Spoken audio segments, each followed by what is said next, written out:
circuncisión por la llamada circuncisión hecha con mano en la carne.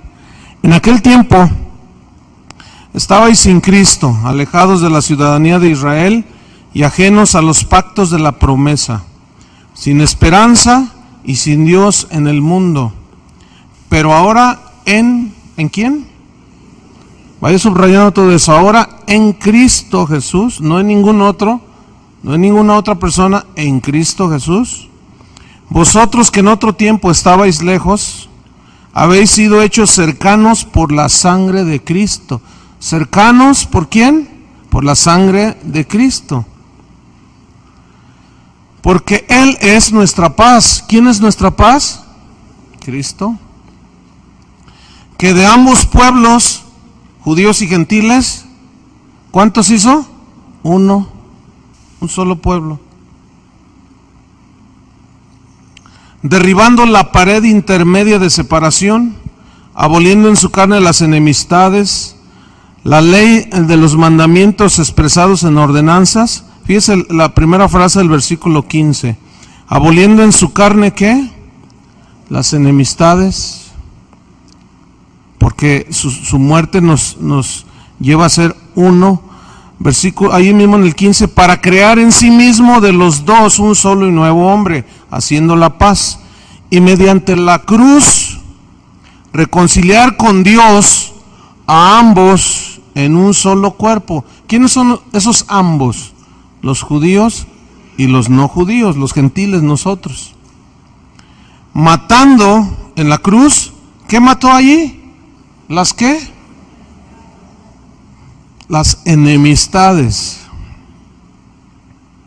Y vino, versículo 17, y anunció las buenas nuevas de paz a vosotros que estabais lejos, o sea, a nosotros, y a los que estaban cerca, a los judíos sin distinción, ¿sí? Porque por medio de Él, es decir, de Cristo, los unos y los otros, judíos y gentiles, tenemos entrada. ¿Tenemos qué? ¿Quiénes? Todos. Tenemos entrada por un mismo espíritu al Padre, a Dios. Porque por medio de Él, los unos y los otros, versículo 19, así que, o por tanto, ya no sois extranjeros ni advenedizos, ya no sois extraños, ya no son gente que no sabe por qué está aquí o que no deba estar acá. No, dice, ya no son así, sino que somos conciudadanos de los santos. Aquí los santos son los creyentes y miembros ¿de qué? De la familia de Dios. Miembros de la familia de Dios. Si usted puso atención a la escritura, se dio cuenta cómo Dios ve la iglesia. Si usted puso atención a esta escritura, se dará cuenta cómo Dios ve a los que creen en Él. ¿Cómo los ve? Como uno solo. ¿Cómo los ve? Como uno solo. Y nosotros necesitamos aprender a ver así a todos los que creen en Cristo, independientemente de cualquier denominación cristiana, con que sean cristianos, es decir, que profesen creer en Cristo. ¿Diferencias las hay? Sí las hay. Así como sus hijos, ¿cuántos tienen? 3, 4, 5 hijos, 15. Ay, allá levantó una señora. ¿Cómo le hace? Imagínense, 15 hijos. Pues todos son hijos de un mismo padre, de una misma madre. Son una sola familia. Generalmente todos en lo esencial están unidos. Son una familia, son hermanos, se cuidan, se aman, a veces se pelean, luego se reconcilian, etcétera. Se ponen las chanclas del otro. Pero obviamente que no todos piensan igual, ¿verdad que no? Sin embargo, no dejan de ser hijos de un mismo padre. Entonces, si nosotros vemos esto, concuerda perfectamente con las palabras de Jesús. Si va a San Juan, capítulo 17, esto que acabamos de leer lo escribió San Pablo. Ahora vamos a unas palabras de Jesús en Juan 17, Juan 17, versículo 11.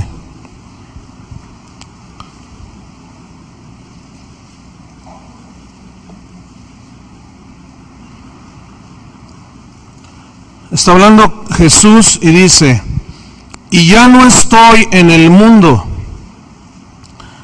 Juan 17, 11. Mas estos están en el mundo, y yo voy a ti, Padre Santo.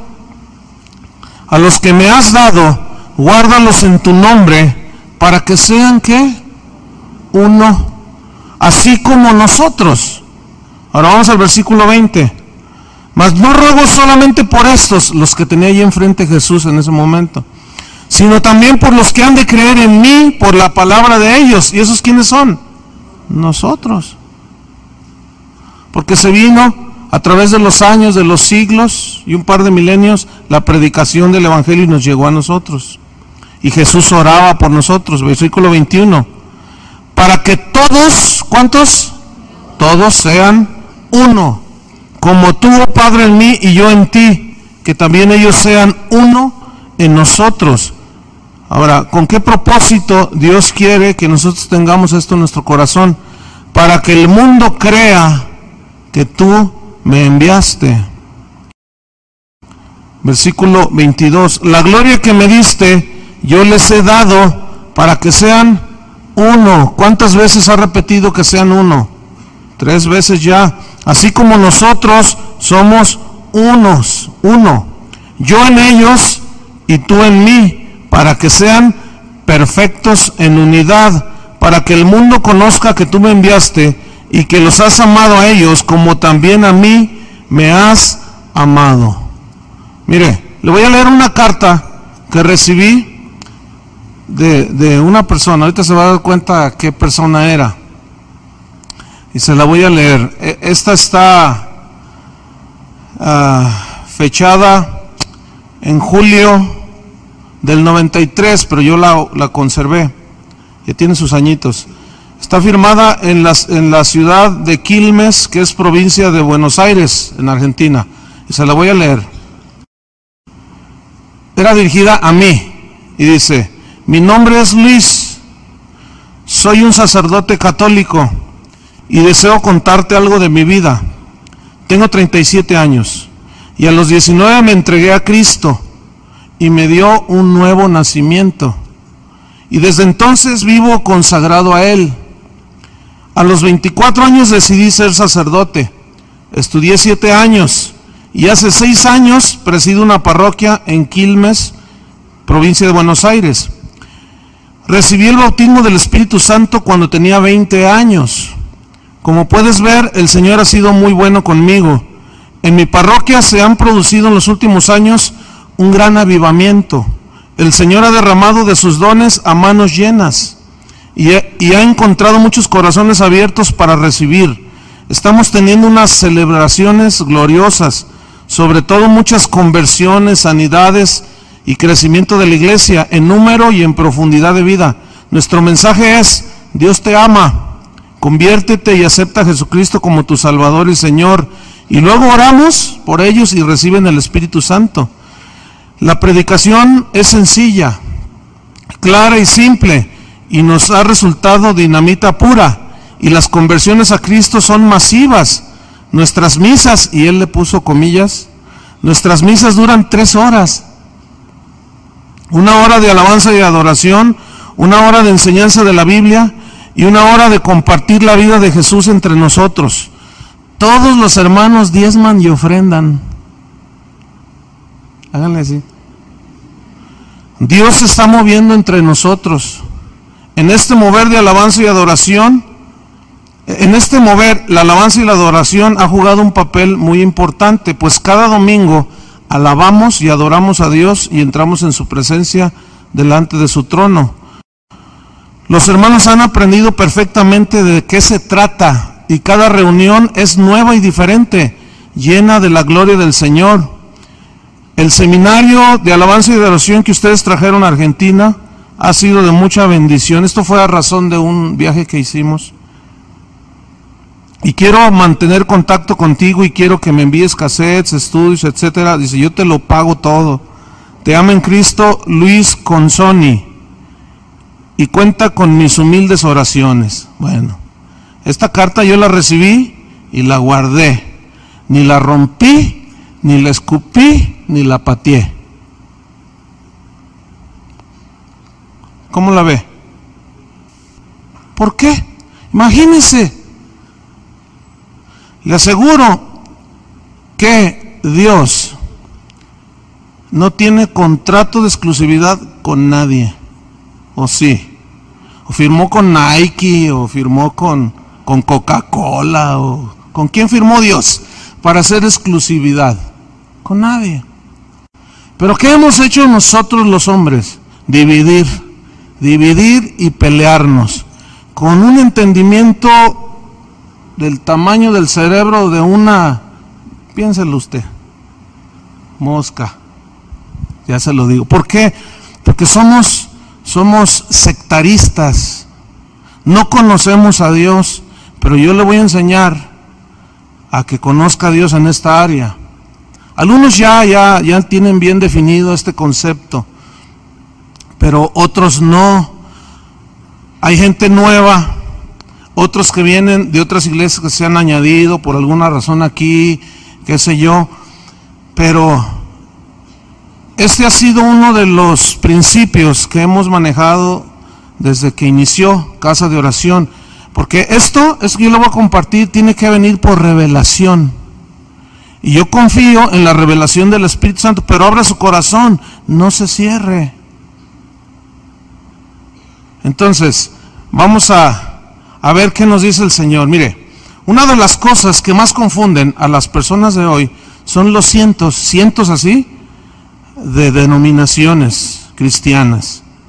Algunos les llaman sectas, otros les llaman grupos religiosos, otros les llaman, bueno, en fin. Pero, ¿qué es una secta? Vamos a definir lo que es una secta. Una secta es aquella que proclama y dice que solo si estás con ellos, fíjate, con ellos. Si te asocias con cierto grupo, con cierta iglesia, de cualquier denominación, que dicen que solo si estás con ellos, tú te salvas. Eso es una secta. Dios no es ninguna secta. ¿O sí? ¿No?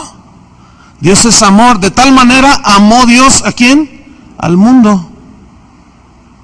No dijo, nada más voy a amar a estos, y estos sí, y estos no, y estos los mando al infierno. Y si estos no se juntan con estos, los mando 3 veces al infierno. Nunca dijo eso.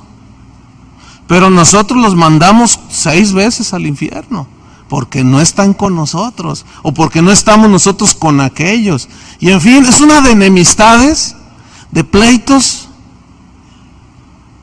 de rencores. ¿Todo por qué? Por no conocer al Dios de la unidad, al Padre que es uno con el Hijo, con el Espíritu Santo, y que quiere ser uno con nosotros. Podemos ser de Cristo. ¿Cuántos tienen a Cristo en su corazón? ¿Podemos ser de Cristo y ser sectaristas? ¿Podemos o no? Unos dicen que no. A ver, ¿cuántos dicen que no? ¿Podemos ser de Cristo y ser sectaristas? ¿Cuántos dicen que no? Levanten su mano. No. ¿Cuántos dicen que sí? Pues sí, tienen razón los que dijeron que sí. Los que no, les voy a enseñar. Sí, de eso se trata, ¿no?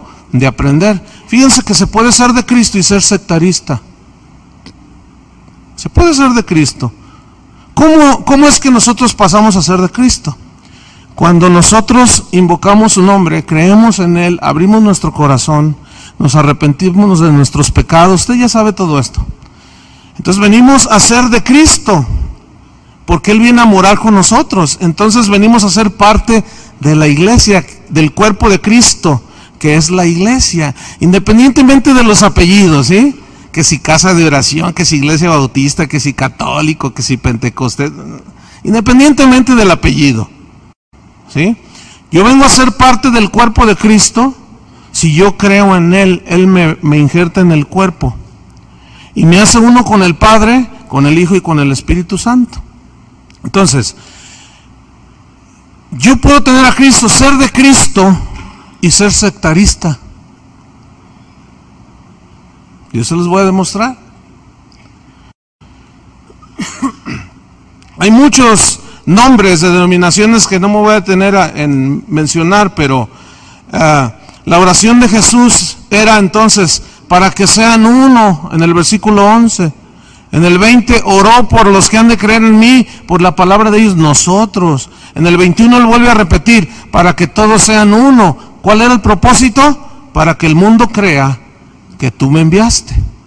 Si veían en nosotros la unidad, el amor, la tolerancia, el perdón, que las enemistades las hacíamos a un lado.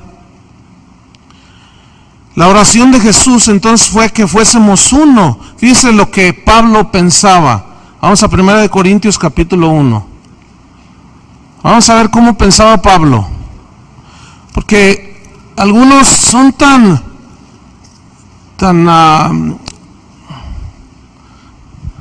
a veces somos tan sectaristas que decimos, no, la doctrina de los apóstoles, que quién sabe qué, que no sé qué. Y sí, está bien. Pero vamos a ver qué decía la doctrina de los apóstoles en cuanto a este tema. ¿Sí? Dice así, 1 Corintios 1, versículo 10. Os ruego pues, hermanos, en el nombre de nuestro Señor Jesucristo, que habléis todos una misma cosa, y que no haya entre vosotros, ¿qué? Divisiones, sino que estéis perfectamente unidos.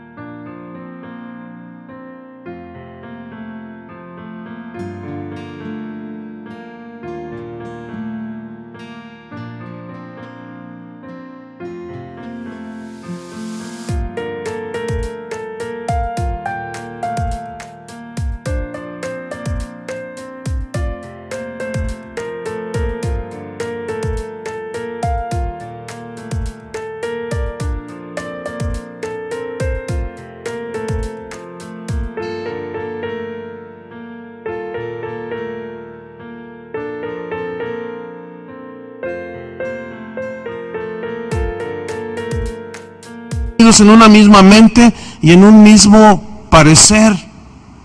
Ahora vamos a Efesios de nuevo, pero en el capítulo 4, en el versículo 1.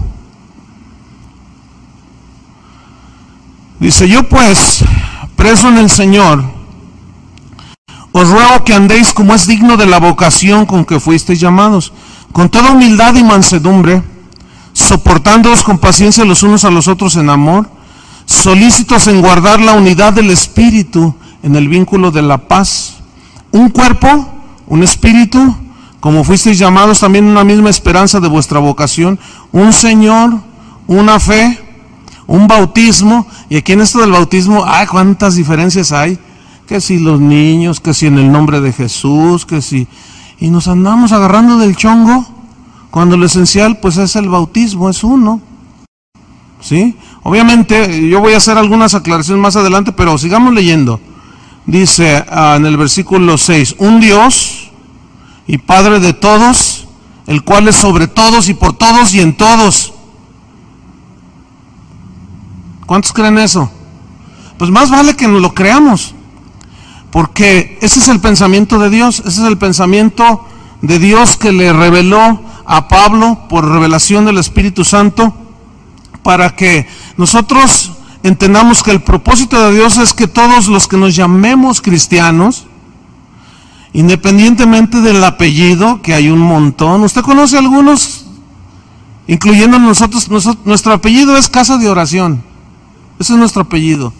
Cristianos, Casa de Oración, ese es el apellido. Pero también hay cristianos bautistas, cristianos metodistas, cristianos presbiterianos, ¿qué más? Cristianos, ¿qué? A ver, ¿qué más conoce? Católicos, ¿qué más? Nazarenos, ¿qué más? Pentecostales. ¿Qué más conoce de cristianos con apellido? A ver, interdenominacionales, independientes.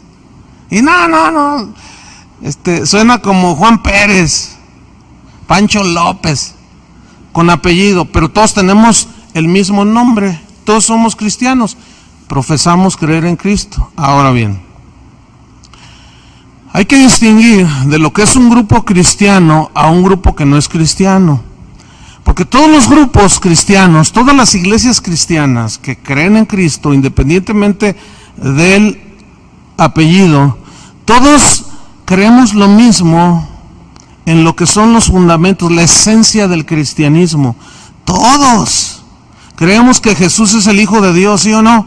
Usted pregúntale a un bautista, ¿tú crees que Jesús es el Hijo de Dios? Ah, pues claro.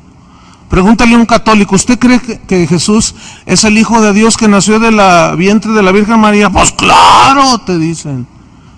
Y pregúntale a un congregacional, y a un pentecostés, y a uno de casa de oración, y todos creemos lo mismo. Creemos que su nacimiento fue milagroso, por obra del Espíritu Santo. Creemos que Él murió por nuestros pecados. Todos, pregúntenle a cualquiera de ellos si creemos exactamente lo mismo.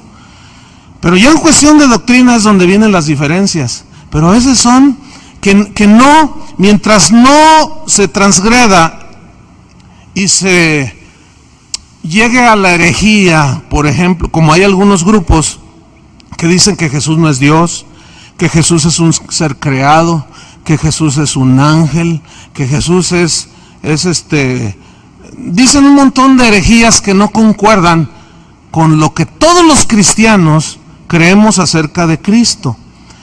Pero ya en cuanto a interpretaciones de cómo es la alabanza, ahí no es igual. Unos creen que tiene que estar uno callado, bueno, así creen algunos. Otros creen que debe de hacerse con pura guitarra, bueno, pues que lo hagan con pura guitarra. Otros que con puro piano. Otros creemos que nomás porque nos falta lugar, si no le metemos hasta una marimba por allá en la esquina. Sí, pero ahora, si uno toca marimba y otro no, ¿qué? Ah, no, pero ahí está. No, esos de allí, que quién sabe qué, que están mal delante de Dios, porque tienen marimba. Hágame usted favor.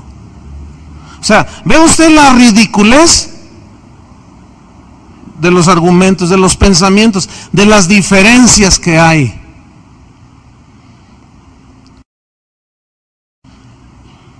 Pero esta no es la voluntad de Dios, porque su propósito es que guardemos la unidad. Mire, el sectarismo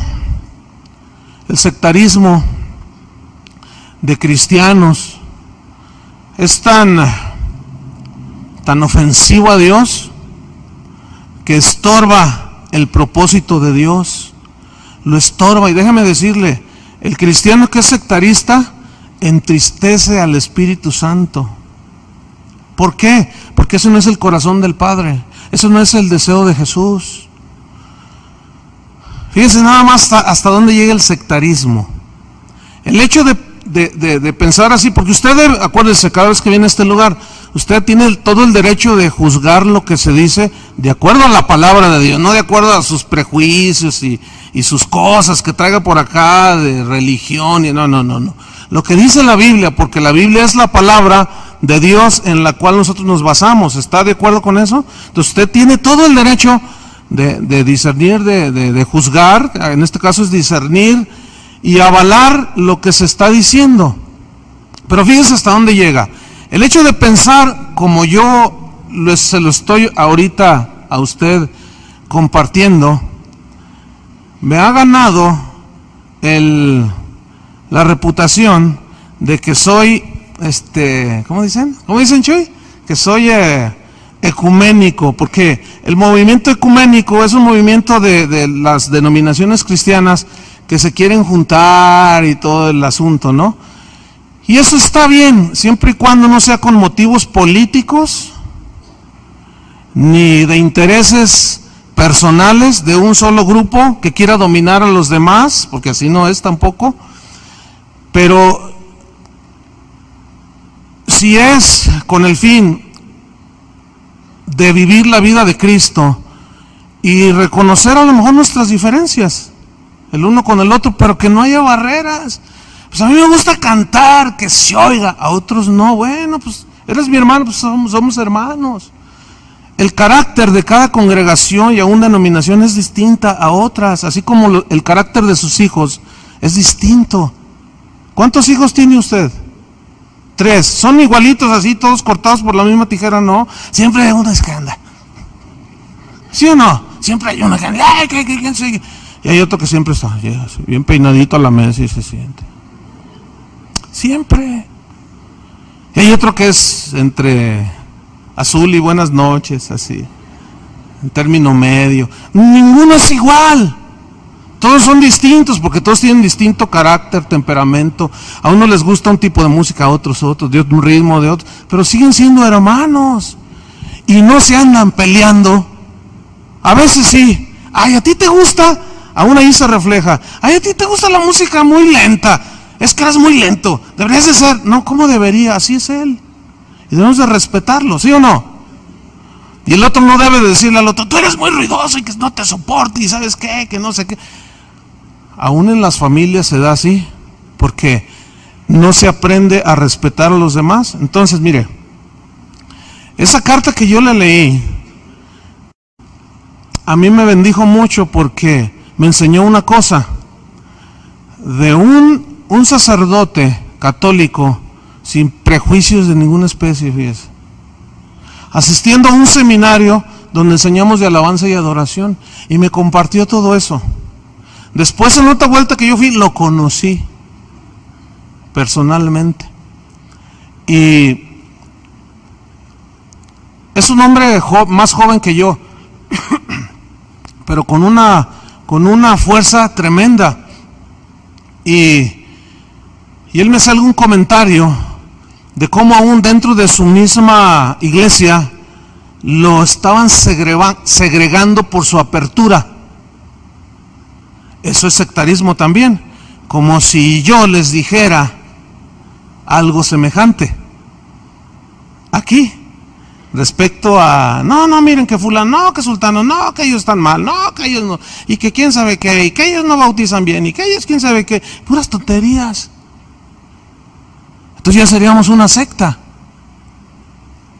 Ahora, la salvación no está en nosotros, y como Chava nos enseñaba hace 2 domingos, ciertamente nosotros no cambiamos a nadie, ¿verdad que no? Cristo es el que nos cambia y nos transforma. Jesús dijo, el que viene a mí, no le echo fuera, pero nosotros sí los echamos fuera y nos dividimos. Fíjese, el viernes en la noche, yo venía escuchando un programa de radio y me llamó la atención porque estaba hablando un hombre, después me di cuenta quién era, pero estaba hablando y estaba diciendo, no, dice, nosotros enseñamos a nuestros niños desde pequeños, aún desde el vientre de su madre, les ministramos con la palabra de Dios. Yo dije, no, pues este es un cristiano de los de apellido acá, ¿no? Y pues me llamó la atención, dice, y luego los metemos en salones y les enseñamos la palabra de Dios, les hacemos que traigan su Biblia, las explicaciones que se dan todas son bíblicas, y empezó a hablar, y yo dije, no, pues qué buena onda, no, pues qué bien, no, pues sí, todo eso está bien, pero la sorpresa vino cuando dice, el que le está entrevistando, oiga padre, y ahí en la parroquia no sé qué. Yo dije, ay, es un padre, ¡qué padre! Y más me llamó la atención, y dice, no, pues es que nosotros los apóstoles de la palabra, es un movimiento dentro de la iglesia católica, los apóstoles de la palabra. Fíjese, la intención de ellos de crear este ministerio en ellos fue para que la gente no se salga de la iglesia católica y se pierda. Ahí ya está cuestionable, ¿no? Entonces, por eso es que decía que desde niños los enseñaban, para que cuando crecieran ya no llegaran las sectas, decía él, y los embaucaran a todos los que están en esas sectas cristianas, como usted, que fue embaucado, y ya no se salga. Entonces ahí ya no me gustó, ya no estuve de acuerdo yo. Todo lo demás está bien, dice, pero aún así, dice, realmente queremos enseñar la palabra de Dios a los niños. Ya no hablamos nada que no sea la Biblia. Yo dije, gloria a Dios, ¿o no? Yo dije, gloria a Dios, obviamente con las diferencias pues que tenemos, ¿no? Pero en lo esencial, fíjense, imagínense a los niños, a un joven que un día abra su Biblia y empiece a leer lo que acabamos de leer y que el Espíritu Santo le revele allí.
Porque déjenme decirles, el Espíritu Santo, Dios es más inteligente que cualquier pastor, que cualquier sacerdote, cualquier cardenal, cualquier rabino. ¿Lo creen así?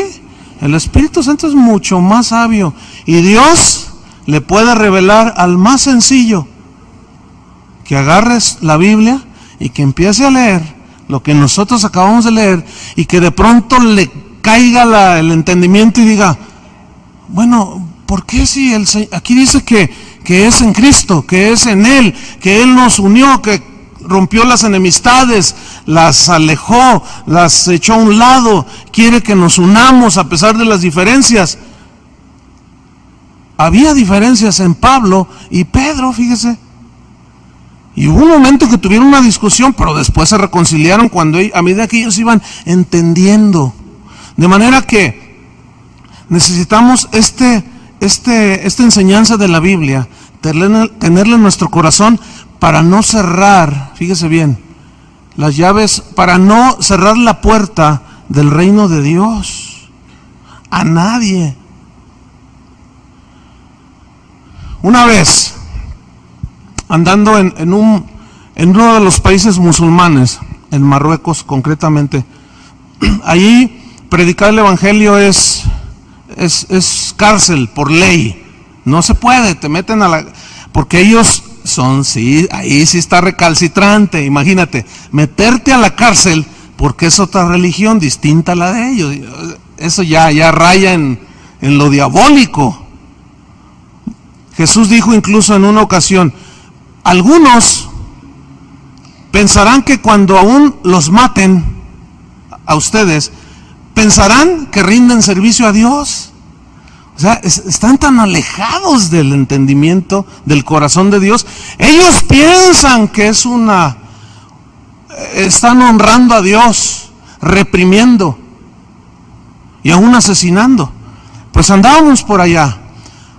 Fuimos a ministrar a un grupo de misioneros latinos. Había argentinos, guatemaltecos, y nos reunimos en era una catacumba, así de plano. Yo nunca había tenido una experiencia así. Y no podíamos cantar fuerte porque decía, bájale, no había ni sonido, nada, era con guitarritas. Más bajito porque y ahí nos agarran a todos y cuello. Y así estuvimos unos días. Hay una ciudad que se llama Rabat. Y un día caminábamos, Miguel Casina y yo, y su esposa. Y de pronto se atraviesa un hombre, así, atraviesa la calle y se nos para enfrente. Y dice, nos habla en español. Y dice, ustedes son misioneros, ¿verdad? Y nosotros, pues, yo no era misionero, yo soy pastor. Entonces, dije, pues, dice, y luego él mismo se responde, dice, son cristianos, ¿verdad? Y otra vez, pues de casa de oración, sí, ¿verdad? Y luego dice, miren, yo sé, ¿cómo supo? No lo sabemos hasta la fecha. Yo sé que ustedes son cristianos, y yo les pido de favor que vengan a mi iglesia a compartir con los hermanos la palabra de Dios. Y nosotros dijimos, ¿iglesia?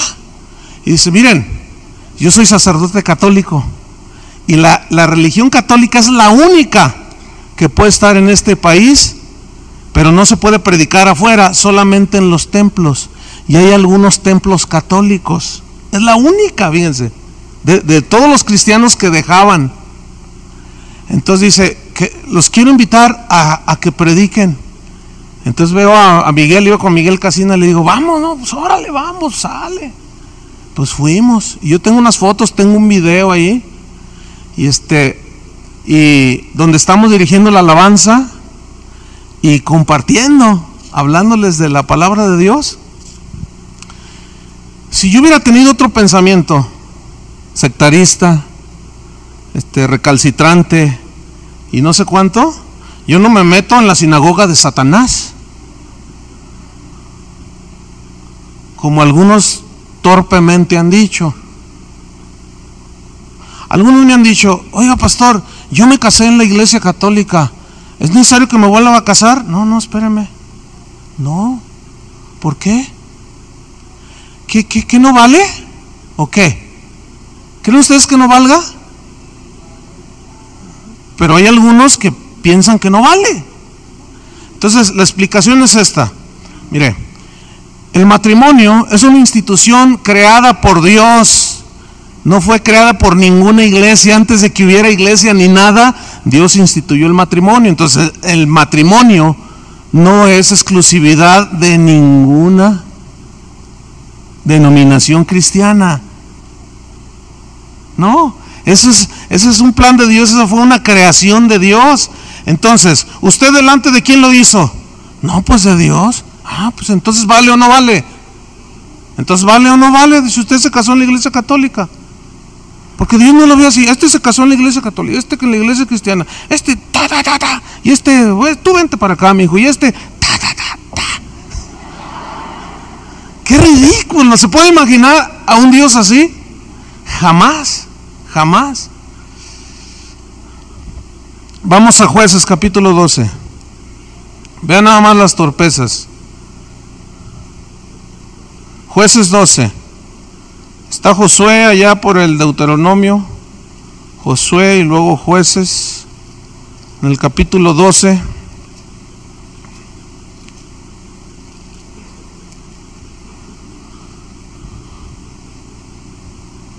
En el versículo 5,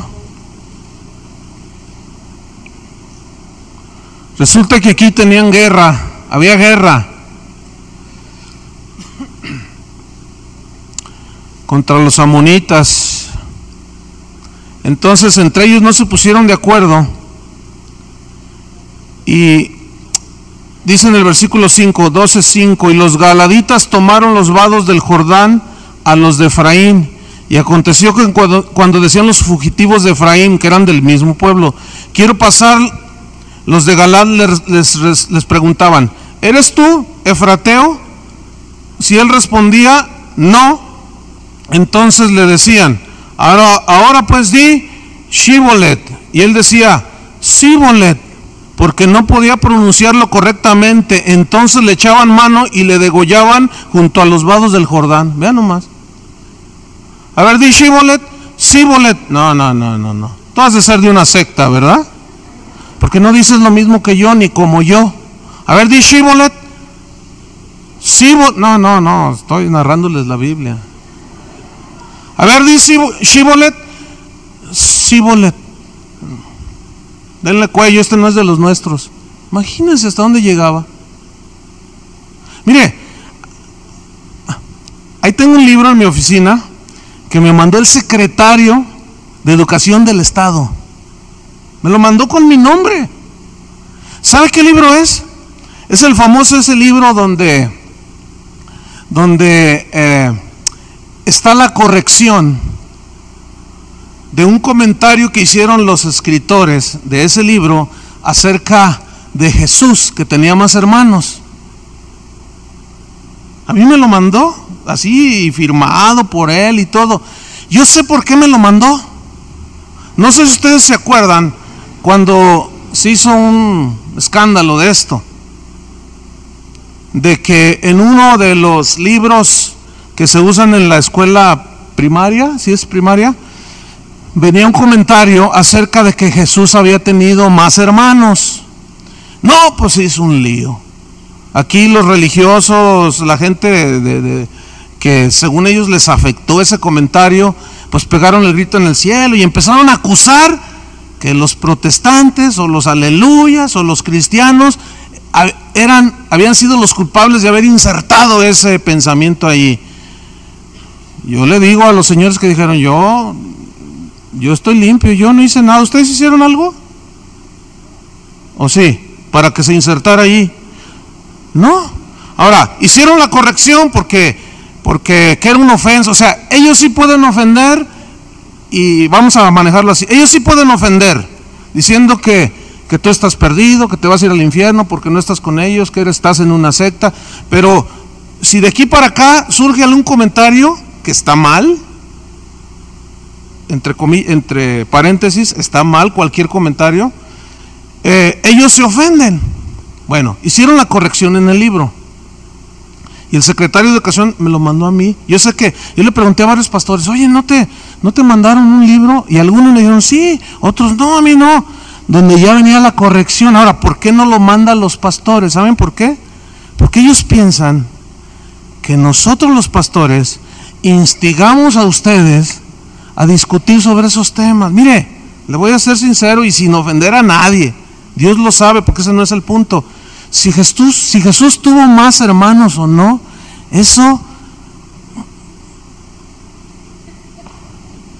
o sea, ¿qué si tuvo más hermanos o no? Eso no le quita poder a la salvación, ni efectividad a la salvación de Cristo en la cruz. ¿Sí o no? Entonces, cuando alguien quiere discutir conmigo, no, que ustedes, que tuvo más, ¿tú crees que no? No, pues no, bueno, está bien. ¿Cuál es el problema? ¿O que es deshonroso tener más hijos? En el caso que tuviera más hermanos. ¿Es deshonroso que el hermano mayor tenga otros hermanos? ¿Verdad que no? Entonces, si analizamos bajo el microscopio de la Biblia, nos damos cuenta que Dios no se detiene en esas cosas. Los que nos detenemos somos nosotros. Y eso frena. Pablo decía, algunos predican a Cristo por contienda, por contender, están allí. Otros predican a Cristo de buena gana, otros por amor. Dice, no importa, lo que importa es que se predique a fin de cuentas, ¿sí? Aunque en otra parte, en muchas otras partes de la Biblia, habla de, como la que acabamos de leer, que Él quitó las enemistades. A donde quiero llegar es a lo siguiente: si nosotros tenemos un espíritu, una mente acercada al pensamiento de Dios, el sectarismo no va a formar parte de tu corazón, porque eso mata. El sectarismo mata. Hay tantas expresiones de sectarismo como no tiene una idea, y tal vez se ha dado cuenta, y tal vez se va a dar cuenta, pero hay tantas expresiones. Desde que hay denominaciones cristianas que si ven a una mujer con el pelo corto, ya la mandaron al infierno. Hay algunas de pelo corto aquí, pero ¿sabe qué? Eso no dice la Biblia. La salvación no es si trae el pelo corto o largo, no es si trae falda larga o cuello hasta acá. O sea, en eso no consiste la salvación. ¿Ustedes lo entienden? Yo quiero que lo entiendan, porque de otra manera no tendremos la capacidad, fíjese bien, de ver la bendición que Dios ha dado a otros grupos, a otras expresiones dentro del cristianismo, como a los, no sé, yo tengo la inquietud de algún día. Por cierto, Jorge me acaba de invitar a Argentina, pero la inquietud es de, como Quilmes es como ir a Zapopan, entonces, ahí en Buenos Aires, entonces está cerca de ir un día. A mí sí me gustaría, incluso me invitó a mí a compartir, a predicar, y yo le dije, yo sí voy, en esta ocasión no puedo, yo sí voy, pero esto no te causa problemas a ti. Dice, mira, con algunos amigos míos, sacerdotes, algunos de jerarquía, no, pero hay otros que, no, lo que yo estoy haciendo es una abominación. Yo estoy traicionando a la iglesia. Es decir, que donde quiera se dan. Donde quiera se dan. Aquí una vez, hace tiempo, mi hermano Carlos se le ocurrió enchinarse el pelo, ¿se acuerdan? Pues no sé cómo se le metió esa onda, y un día llegó todo chino así. Entonces, ahora sí pareces de allá de Acapulco, le dije. Parecía acapulqueño.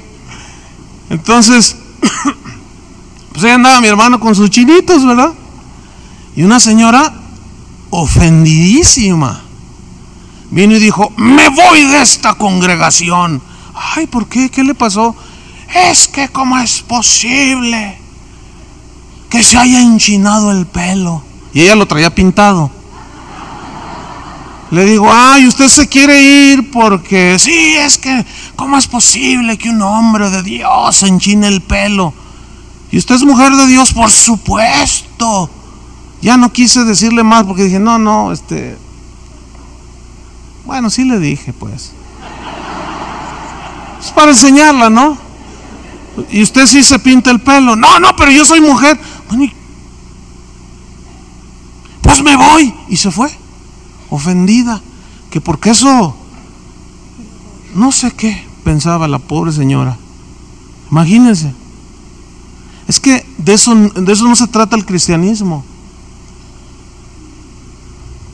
Alguien me preguntaba, oye, ya ve que para la iglesia católica ahorita es un tiempo de ellos, llamado de cuaresma, donde se abstienen de comer carne y ellos comen pescado y marisco y estas cosas, ¿no? Entonces alguien me decía, oye, ¿tú comes carne en estos días? Y yo ya sé por dónde iba la pregunta, era una persona nueva, ¿no? Y le digo, y yo no le contesto, le digo, ¿por qué me preguntas eso? No, pues es que el otro día estaba ahí con mis compañeros y si llegó la hora del lonche, entonces yo llevaba una hamburguesa y era un viernes, yo la saqué y casi les decía, mírenme, ¿verdad? Y le doy la mordida, cuando le doy la mordida todos, no, si ya, yo ya sé que ahí donde tú vas son unos, hijos del diablo y que quién sabe qué, mira nomás, ¿cómo se te ocurre? Que no sabes que eso es pecado. Y entonces yo le digo, mira, brothercito, mira hermanito, si comes o no, y le enseñé ahí un versículo en Corintios donde dice, el que come no es menos que el que no come, y el que no come no es más, y viceversa que el que come, porque el reino de Dios no es comida ni bebida. Pero fíjense cómo nos mandamos al infierno unos a otros por una triste hamburguesa. A ver, hágale así. Y los que tienen más frente, háganle más fuerte para que suene. No puede ser. Entonces, la Biblia, este tema lo trata, dice, hay algunas cosas, dice Pablo a los Colosenses, que los hombres mismos se autoimponen. Y a la verdad estas cosas tienen cierta reputación de culto voluntario, dice. Eso es en Colosenses capítulo 2, capítulo 3. De culto voluntario, que se abstienen de comidas, bebidas. Por ellos en su entendimiento creen que haciendo eso tienen cierto tienen cierta validez espiritual delante de Dios, y Pablo dice, no tienen validez alguna. Además dice, esas cosas no tienen ningún poder contra los apetitos de la carne, que a fin de cuentas, ¿qué es peor? ¿Comerse una hamburguesa o decirle mentiras a la esposa? Vamos a ser bien objetivos y razonables.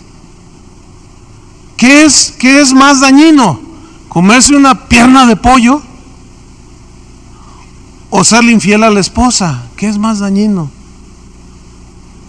Júzguelo usted, pero con razonamiento inteligente, ¿no? Entonces, fíjese cómo nos separan todas esas cosas. Entonces yo le dije, mira, te voy a enseñar. La gente que cree eso, tú tienes que respetárselo y no tienes que ser ofensivo con ellos. La Biblia dice, Pablo dice, si el comer carne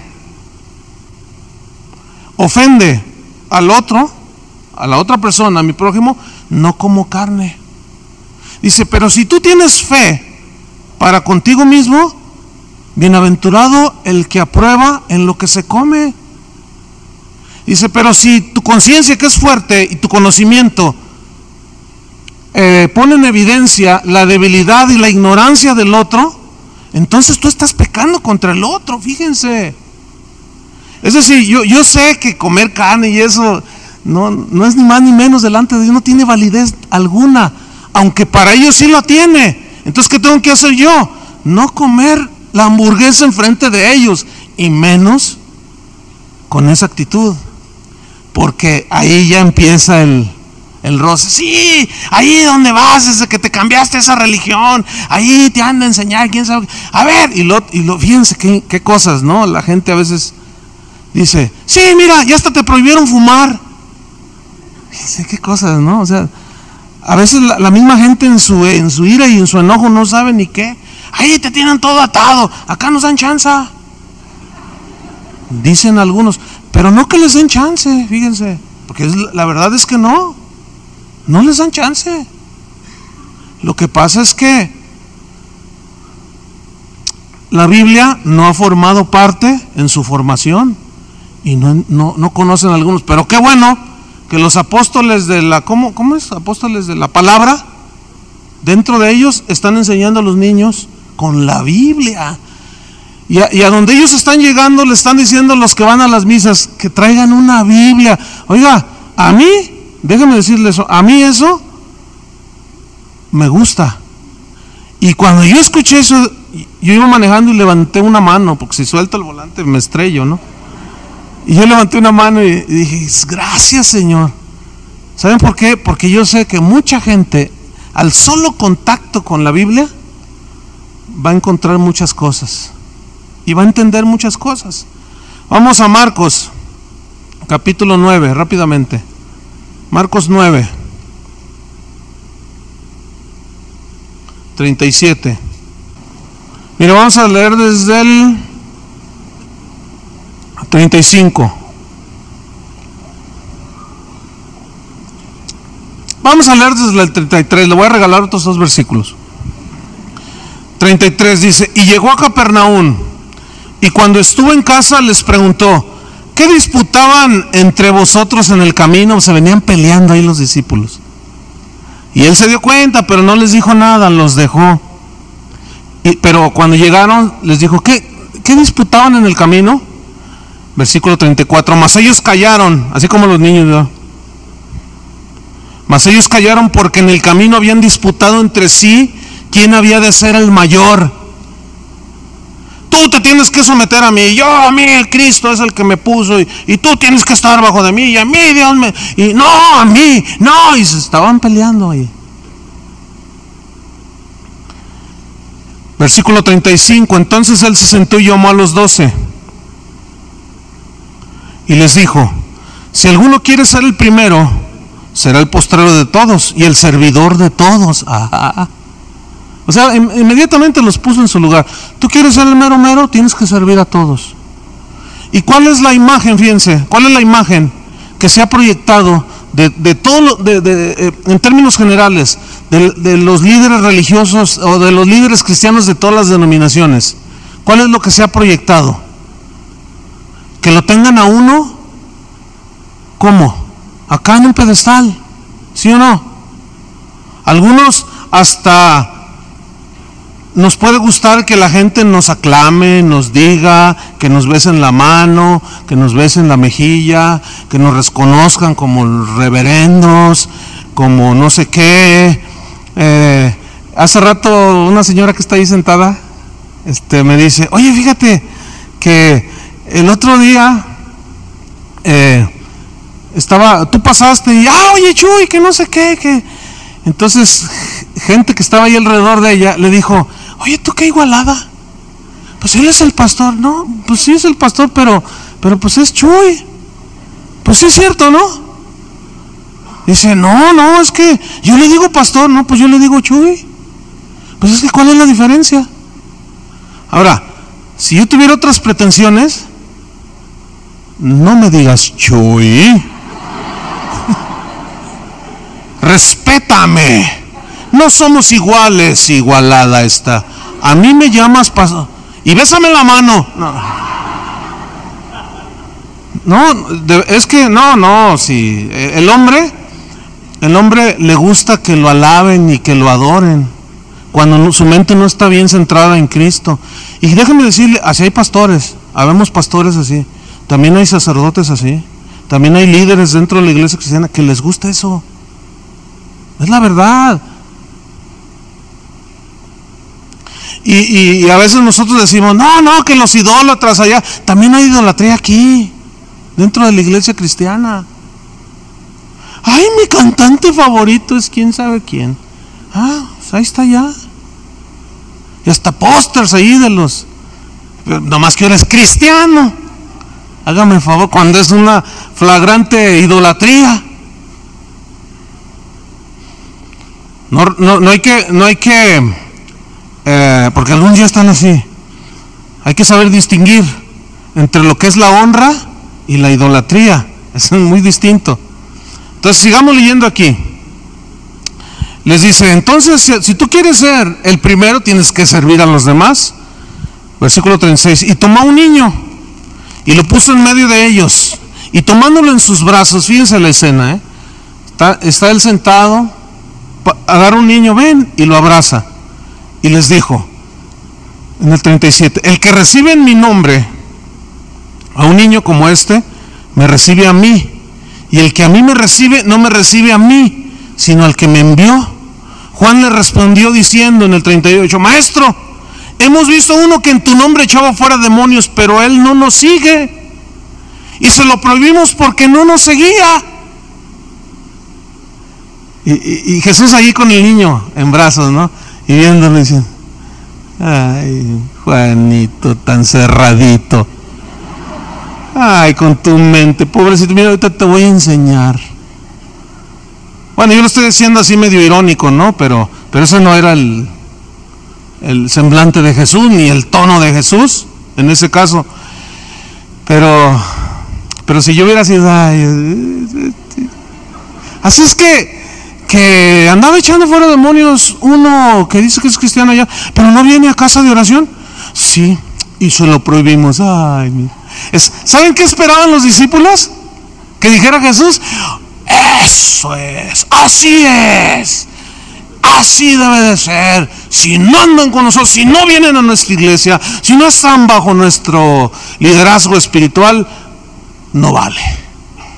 Pero la respuesta fue totalmente distinta. ¿Qué les dijo? En el versículo 39, pero Jesús dijo, no se lo prohibáis. No se lo prohíbas en español, porque ninguno hay que haga milagro en mi nombre que luego pueda decir mal de mí, porque el que no es contra nosotros, por nosotros es. Y cualquiera que os diera un vaso de agua en mi nombre, porque sois de Cristo, de cierto os digo que no perderá su recompensa. No le prohíbas. Oye, ¿qué te crees? ¿Quién te enseñó eso? ¿De dónde sacaste eso que tú le puedes prohibir? ¿Cómo a ti se te ocurre decir, ustedes cállense y no tienen autoridad porque la única iglesia verdadera somos nosotros y todos los demás están descalificados? ¿Quién te dijo? ¿En dónde dice? ¿Cuándo dijo Dios Por eso fíjese bien, si los católicos nos descalifican, pero no todos los católicos, ya ve, ahí hay uno que no. Nada más que esa es la expresión. Si los católicos nos descalifican y decimos y dicen que nosotros andamos quién sabe dónde y que no vamos, que estamos perdidos y todo, no caigamos nosotros en la misma, porque sabemos que aún allá, en esas congregaciones, en esas iglesias, si hay gente que invoca el nombre del Señor, ¿qué? Porque si alguno invocara el nombre del Señor, ¿qué? ¿Será qué? Será salvo. Será salvo. Y no se hagan un lío pensando, y eso que está ahí colgado, y eso que está acá. Mire, déjenme decirle una cosa. Hay gente dentro de ahí que sabe perfectamente de qué se trata eso. Y ellos van porque van, ahí Dios los tiene, pero en su corazón tienen amor a Dios.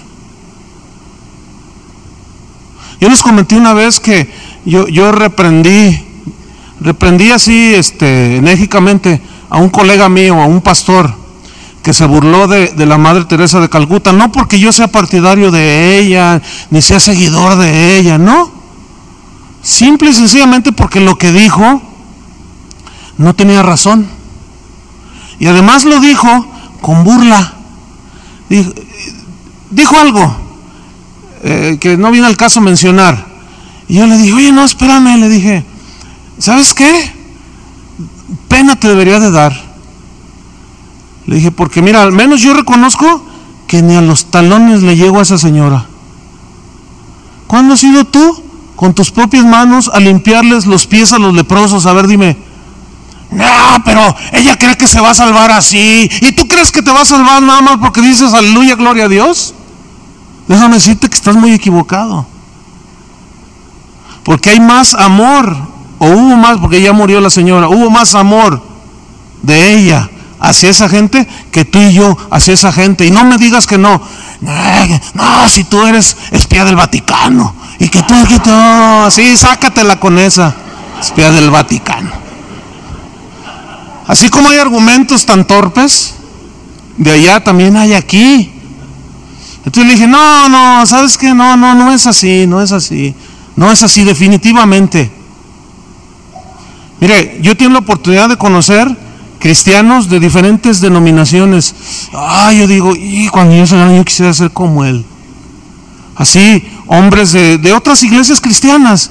Yo digo, mujeres así santas, de veras que digo, de veras no, qué ejemplo, ¿no? En casi todas las denominaciones hay gente que ama a Dios bien tremendo. Y también he conocido en la iglesia católica, y aquí está un sacerdote. Mire, yo sé que en la iglesia católica hay monjas que se meten ahí porque el novio las dejó plantadas en el templo. Eso lo sabemos. Pero también hay mujeres que aman a Dios, que tú dices, híjole, ¿realmente yo haría eso que está haciendo ella? Que dan toda su vida en un hospital, por ejemplo, estudian medicina, son doctoras o enfermeras y no reciben paga, ahí están, y ahí andan las monjitas y con un amor. Hay otras que son más, hay de todo, así como aquí hay cristianos así llenos del Espíritu Santo, también hay unos que aquí yo me siento donde me dé mi gana, le dice al ujiero, ya ve donde quiera, en la viña del Señor hay de todo, en la viña del Señor.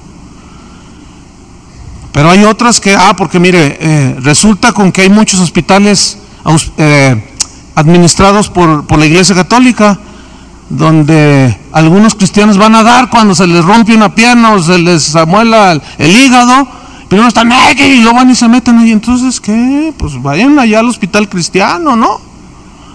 Para que vean cómo nos contradecimos. Entonces, ahí está la hermana ahí.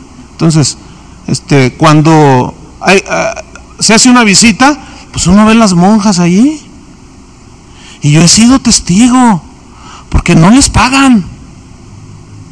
A veces yo he estado con cristianos allí que están graves o enfermos, y llegan las monjitas, y llegan, ándele su comidita, que Dios me lo guarde, y que quién sabe qué.